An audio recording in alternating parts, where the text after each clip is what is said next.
Olá a todos e todas, mais uma semana aqui começando para nós dentro do nosso programa de responsabilidade civil. A gente está dentro do campo da responsabilidade civil objetiva.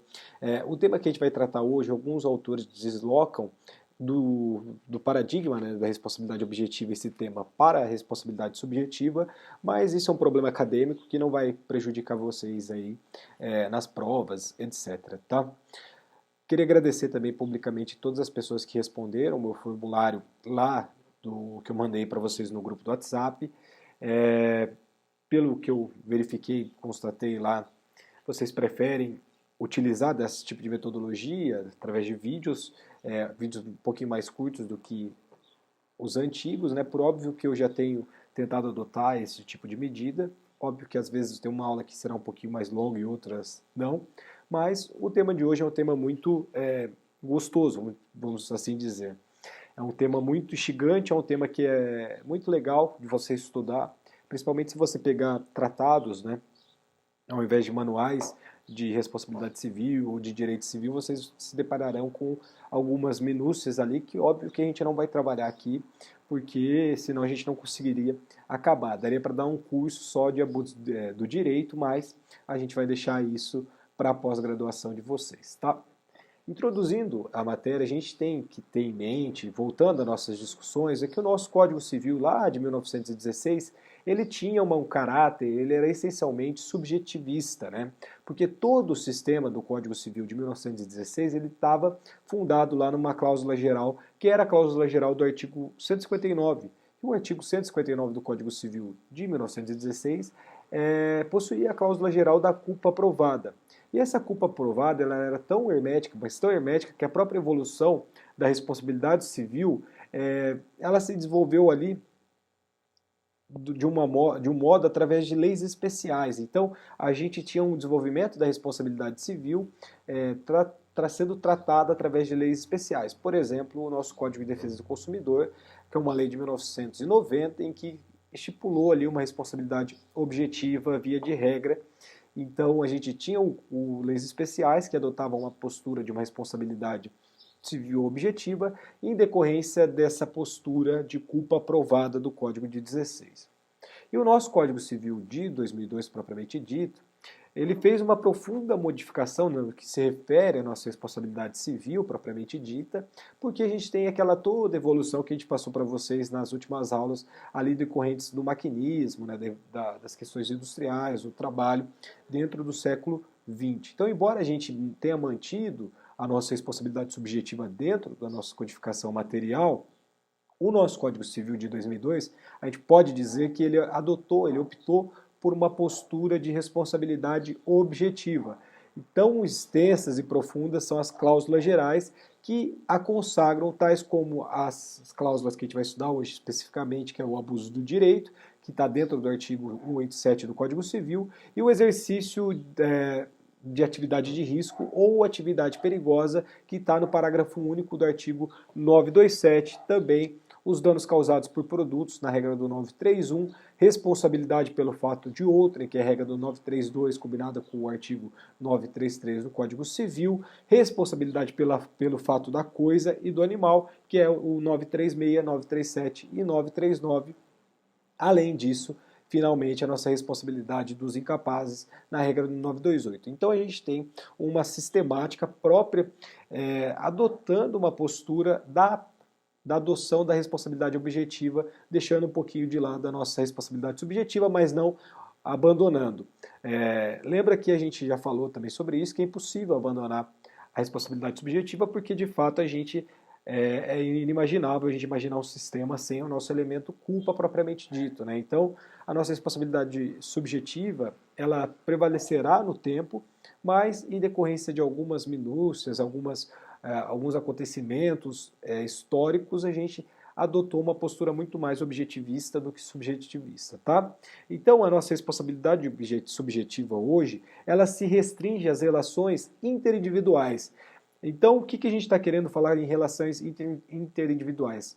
Pessoas com paridade, tá? Ou seja, pessoas físicas e os profissionais liberais. Quando a gente tem, por exemplo, dois bancos, via de regra, tá? Não sendo o caso de responsabilidade em decorrência de relação de consumo, mas quando a gente tem uma paridade, entre aspas, de armas, a gente tem a adoção da responsabilidade subjetiva.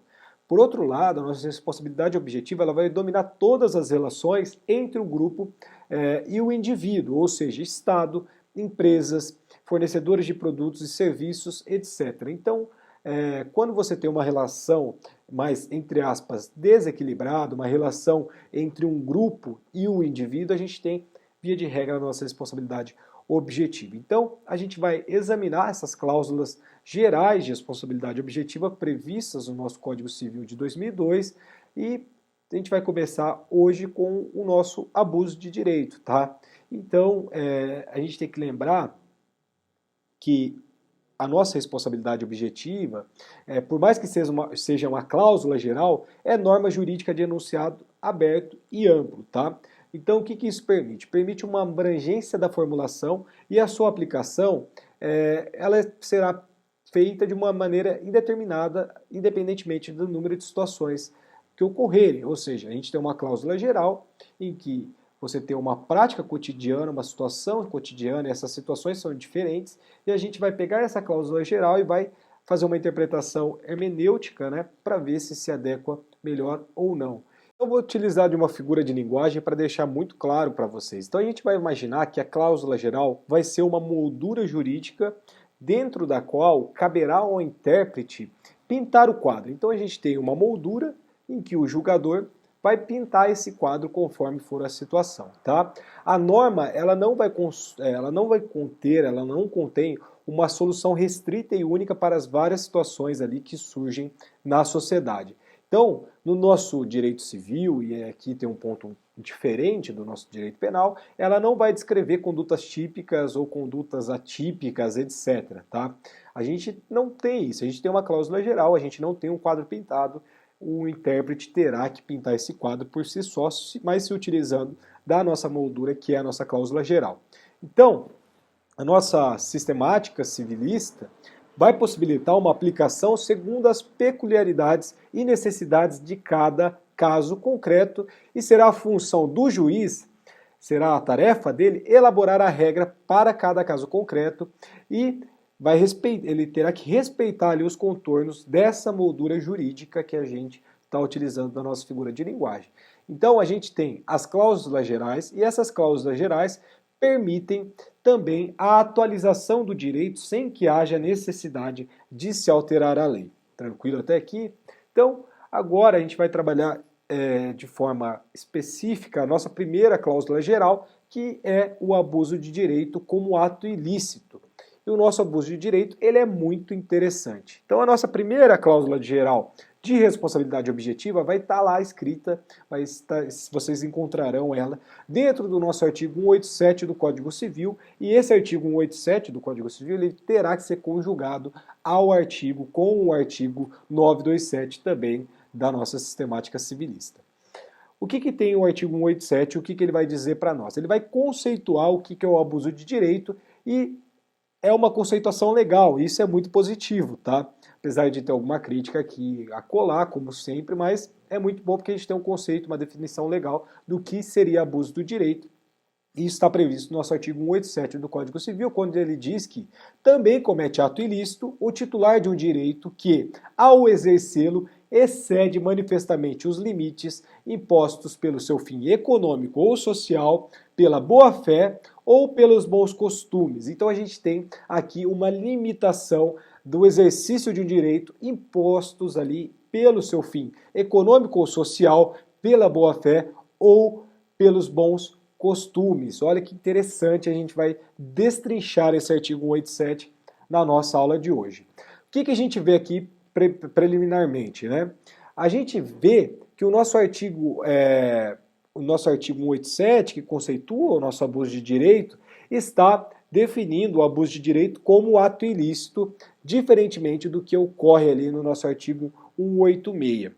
Então, o que houve aqui? Houve aqui, como a gente já comentou, enfim, que que houve uma ruptura de uma antiga noção civilista de licitude, e aqui a gente está falando de um ato ilícito objetivo. Então, por isso que, por exemplo, o professor Sérgio Cavalieri Filho vai enquadrar o nosso ato ilícito como um caso de responsabilidade civil objetiva, tá? Porque será um ato ilícito objetivo. E quem pratica o abuso de direito, e quem pratica esse abuso de direito e causa dano ao outro, ficará também obrigado a indenizar pela norma do artigo 927 do Código Civil. Por isso que a gente conjuga o 187 com o 927 e a gente vai trabalhar agora a origem, o conceito e a finalidade do abuso de direito, Eu vou finalizar essa primeira parte do vídeo e a gente vai retomar aqui com a origem, conceito e finalidade no próximo para não ficar longo demais, tá? Muito obrigado e já voltamos.